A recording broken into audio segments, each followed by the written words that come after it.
वामन अवतार विष्णु पुराण। वामन अवतार हिंदू धर्म ग्रंथों के अनुसार भगवान विष्णु के 10 अवतारों में से 5वें अवतार हैं जो भाद्रपद में शुक्ल पक्ष की द्वादशी को अवतरित हुए।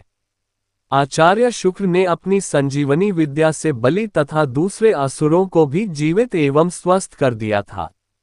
राजा बलि ने आचार्य की कृपा से जीवन प्राप्त किया था। वे सच्चे हृदय से आचार्य की सेवा में लग गए। शुक्राचार्य प्रसन्न हुए। उन्होंने यज्ञ कराया। अग्नि से दिव्य रथ, अक्षय त्रोण, अभेद्य कवच प्रकट हुए। आसुरी सेना अमरावती पर चढ़ दौड़ी।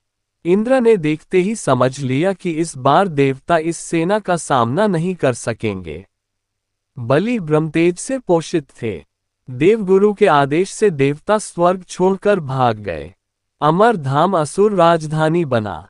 शुक्राचार्य ने बलि का इंद्रत्व स्थिर करने के लिए अश्वमेध यज्ञ कराना प्रारंभ किया। 100 अश्वमेध करके बलि नियम सम्मत इंद्र बन जाएंगे। फिर उन्हें कौन हटा सकता है? ये देखकर देवमाता अदिति अत्यंत दुखी थी। उन्होंने अपने पति महर्षि कश्यप से उन्होंने प्रार्थना की। महर्षि तो एक ही उपाय जानते हैं, भगवान की शरण आराधना। अदिति ने भगवान की आराधना की। प्रभु प्रकट हुए। अदिति को वरदान मिला। उन्हीं के गर्भ से भगवान प्रकट हुए। तत्काल वामन ब्रह्मचारी बन गए।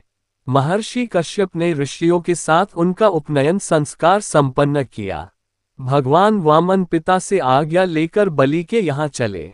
नर्मदा के उत्तर तट पर असुरेंद्र बलि अश्वमेध यज्ञ में दीक्षित थे। यह उनका अंतिम अश्वमेध था।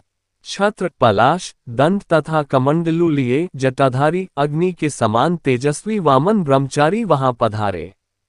बलि, शुक्राचार्य, ऋषिगण सभी उस तेज से अभिभूत अपनी अग्नियों के साथ उठ खड़े हुए।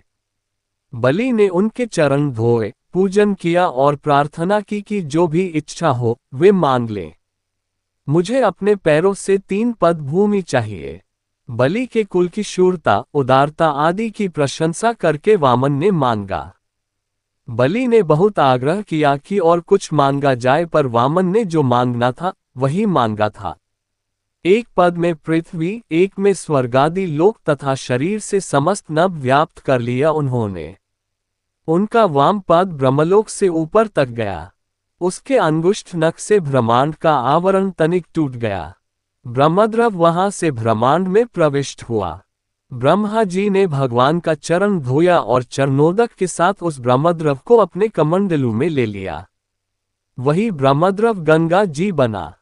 तीसरा पद रखने को स्थान कहाँ है? भगवान ने बलि को नरक का भय दिखाया। संकल्प करके दान न करने पर तो नरक होगा, इसे मेरे मस्तक पर रख ले। बलि ने मस्तक झुकाया। प्रभु ने वहां चरण रखा। बलि गरुड़ द्वारा बांध लिए गए। तुम अगले मनवंतर में इंद्र बनोगे, तब तक सुतल में निवास करो। मैं नित्य तुम्हारे द्वार पर गदा पानी उपस्थित रहूंगा। दया में द्रवित हुए। प्रहलाद के साथ बलि सब असुरों को लेकर स्वर्गाधिक ऐश्वर्य संपन्न सुतल लोक में पधारे। शुक्राचार्य ने भगवान के आदेश से यज्ञ पूरा किया। इसी भगवान की वीडियो देखने के लिए सब्सक्राइब करें चैनल को और बेल आइकॉन दबाएं।